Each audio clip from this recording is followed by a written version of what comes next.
We started a wonderful topic last week, and it's titled "The Final Reward: Fulfilling Our Purpose for Fulfilling Purpose."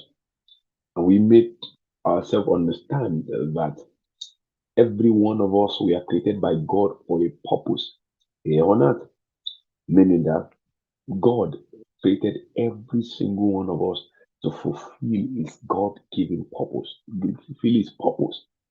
The Bible says everything was we are all created for God's pleasure. Thou art worthy, O Lord, to receive glory, honor, power, and praise. For everything God has created is for His pleasure. Meaning that every single one of us, we are created for God's pleasure. We are created for God's glory. We are created for the grand plan of God. Meaning that every single soul has a purpose. Every one of us has an assignment. And we also made ourselves to know that everyone has an assignment to fulfill here on earth. That no one is a waste. No one is a cast out in God's plan and God's agenda. Since we are all created for God, definitely it is important and imperative that we will do that which God has sent us to the world to do. We made ourselves know that, and we defined some key powerful words in that topic. We defined four words. We defined final, we defined reward, we defined fulfilled, we defined purpose. We said final is the ultimate purpose or the process, the result of a process, meaning that our purpose, the final reward, is the ultimate end result of our life here on earth. And we said that at the end of life, that every one of us are going to get a reward from God for fulfilling that which He has called us to do here on earth. We defined reward. We said reward is something that is given in return for some, in return for good or evil, done or received, that is offered or given for some service or attainment. And we said purpose, that the reward, that final reward is what will be given to us at the end of our life for doing that which God has called us to do. We define fulfill in three ways. We said it means to put into effect, that means to execute. We said to fulfill means to develop the full potentialities of whatever we are doing. And number three, we said to fulfill means to convert something into reality.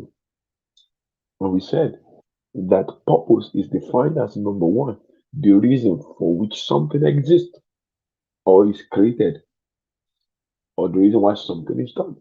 Number two, we say purpose is an action in course of execution.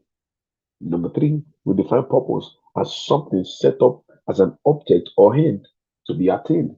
So we said that if purpose is defined as the reason why something is created, then we said it is important that, and we ask ourselves this question, that if we say we are fulfilling purpose, that means we are saying that are we putting into effect the reason why we are existing? We said, if we set purpose, we said, are we developing the full potentialities of the reason for existence? And we said, purpose, if we define purpose as the reason why something is created, and we said, are we converting our reason for existence into full reality? We said, in short, that are we fulfilling our God given assignment? We said, everyone has an assignment. God did not create anybody that does not have a purpose, meaning that you and I, we have a reason why God created us. Thank you so much, ma'am. Yes. So the reason why we are here is to fulfill God's purpose. And the reason why we are here, why we are still here, that we're still alive today, as of today, is because there's still something for us left to be done. And as long as we are still breathing every day, that means there's still an assignment for us to do each day. That means there's still something left for us to do each moment of our life. If we look at what Revelation 22 is saying, verse 12 is saying, and if we go back to Revelation 20 from verse 11 to 12, we see that in the end, everyone will be judged according to their works. Every single person. Every dead person will rise to face the judgment throne of God to be judged. And what will be the basis of our judgment is everything that we have done while on earth. And when we look at the things we did while on earth, one of the greatest things that will take the chunk of it, that should take the chunk of it, is us serving our purpose.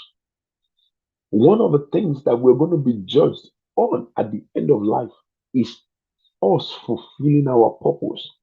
It's us. It's one of the things that we will be judged on. And when we see Jesus, when he comes with his reward, is the fact that did we fulfill our purpose?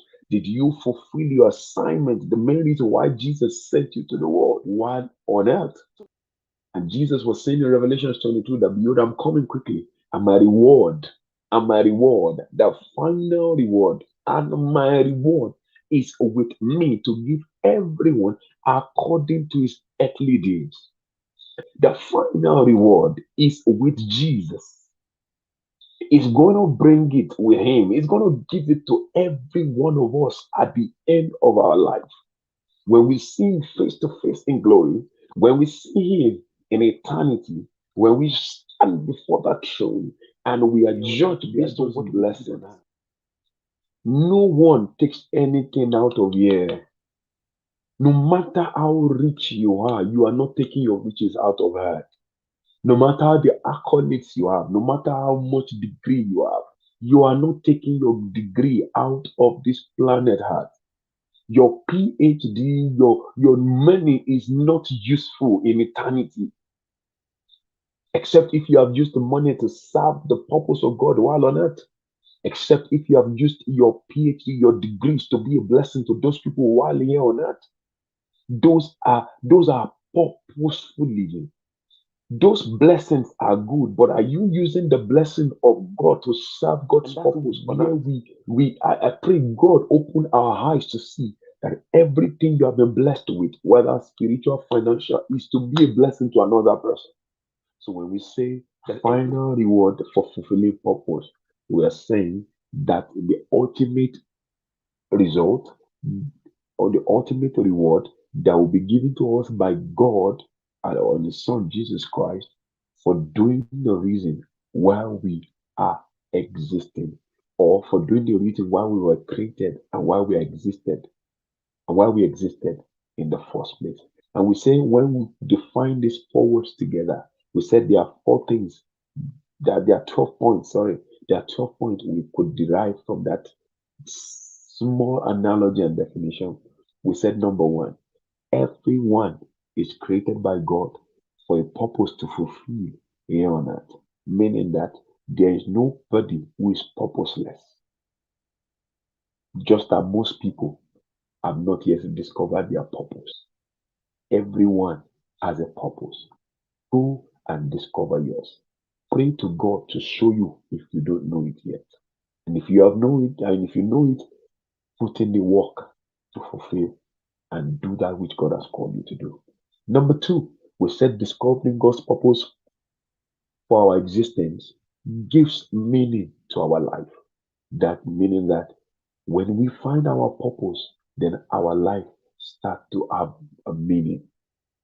Number three, we say it's not enough to know our purpose. We have to make every effort to accomplish it, meaning that there's work to be put into us achieving God's purpose for our life. Number four, we said our purpose is our primary assignment on earth. That is, it is our main reason of existence, meaning that the main reason why you are alive is to fulfill God's purpose for your life. And the earlier you find it, the better for you and the whole of humanity. Number five, we said living a life of God's purpose keeps us focused and helps us to avoid distraction. Meaning that when we are living a life of purpose, then we live a life of focus. Then it will help us to cut out the distractions, things that are not helping us or serving our purpose. And it will help us to stay focused, knowing that our time here is very short. So, the earlier we find our purpose, the earlier we become focused on achieving them and cutting out every distraction left, right, and center. Number six, we said living materially and achieving all of earthly accolades is not enough, and that is not all that is to life. Rather, living a purposeful life should be everyone's ultimate goal. Meaning that no matter how many awards you get while on earth, no matter how many recognition you get while on earth, if you end up not achieving God's purpose for your life, then you have wasted life. You have wasted your time on earth. And we are saying that it's not enough to chase all these earthly goals, all these earthly awards, accolades, degrees, money. It's not, that is not all that is to life. Rather, it is better for us, and we should make chasing our purpose our ultimate goal. And the more we chase our purpose, then every blessing that we ever want in life will come while we are on our way fulfilling God's purpose for our life. Remember, the scripture said that we should seek ye first the kingdom, and every other thing shall be added. When you are chasing after God's purpose, which is in line with God's kingdom, then every other thing you need will come to you when the time is right. Number seven, we said there are destinies and lives tied to our purpose fulfillment. And the earlier we set out to fulfill them, the better for those destinies that God has connected us with. See, there are lives that God has connected with you. And the earlier you rise up to fulfill your purpose, the earlier those people too will start to find their place in destiny.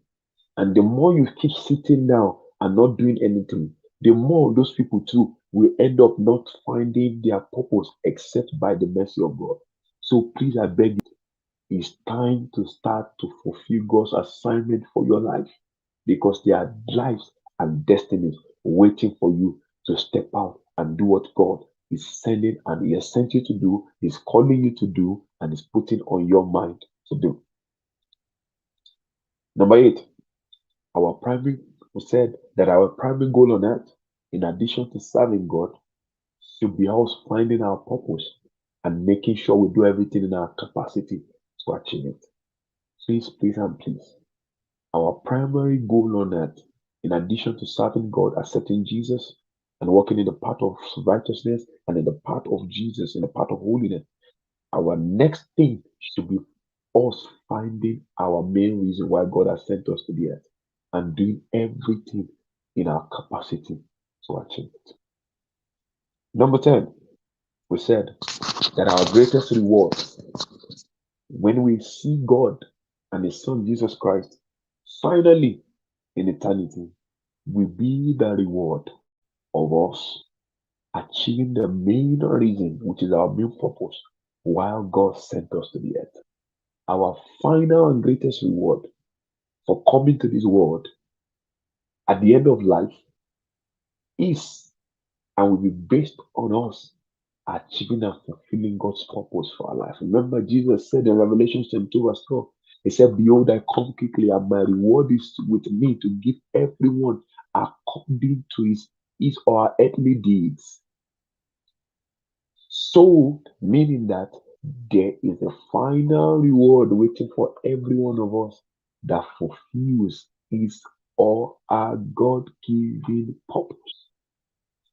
Number 11, we said our time here on earth is very short, and fulfilling God's purpose is what will make our life worthwhile at the end of it all. Meaning that time is short, life is short. But when we fulfill God's purpose, then our life will have meaning at the end of it all.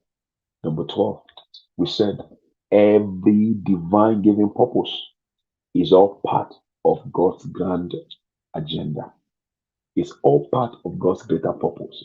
Meaning that when you achieve your purpose, when I achieve my purpose, then we are fulfilling the mind of God and we are fulfilling the part of God's great agenda. And I pray God will help us all in Jesus' name. And number 13, which is the last point, we said that our purpose is our legacy.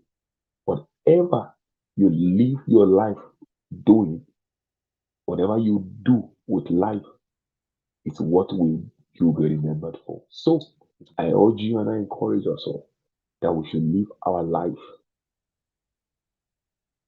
with purpose. We should live our life with knowing the fact that we are sent on an assignment. We are here temporarily, we are temporary resident, and we are going back to God to give account. God will judge everything we do on earth. The books will be opened at the end of our life when we face the judgment throne, and everything we did while on earth will be judged. And that's why I'm begging us all, including myself, that let us live the remaining part of our life achieving God's purpose for our life. No matter how old you may have been, there's still more to do. To those of us that have discovered our purpose, I say congratulations. Please make sure you keep putting the work to achieve it. To those of us who have not yet discovered it, please pray to God to open your eyes to see why He has created you. And to those, no matter your age, if you have not yet found your purpose for your life, you have not started living yet. To those of us who have found our purpose, let's continue to ask God for grace to keep focus on our purpose. To those of us who have not yet found it, but we have just been living our life, no matter our age, as long as you are still alive, there's still hope and there's still time for us to find it. So please ask God this week to reveal why He has created you so that you will spend your life living a life of purpose and our life will have meaning this week. 4 important questions we need to ask ourselves in understanding and knowing the purpose of God for our life so that our life will have meaning. Number 1 is that we need to ask ourselves, what is my main purpose here on earth? That is, why am I here on earth? Number 2, we need to ask ourselves, regardless of our age and the numerous achievements that we've been able to achieve on earth, we need to ask, have I truly discovered my purpose? Number 3, we need to ask ourselves this question, am I really and truly doing what God has assigned and called me to do, or am I doing what I want? Number 4 is that, am I living a life of purpose, or I'm just wasting time here on earth? Those 4 questions will really help us in knowing whether we are truly living a life of purpose or we are just living just for the sake of living.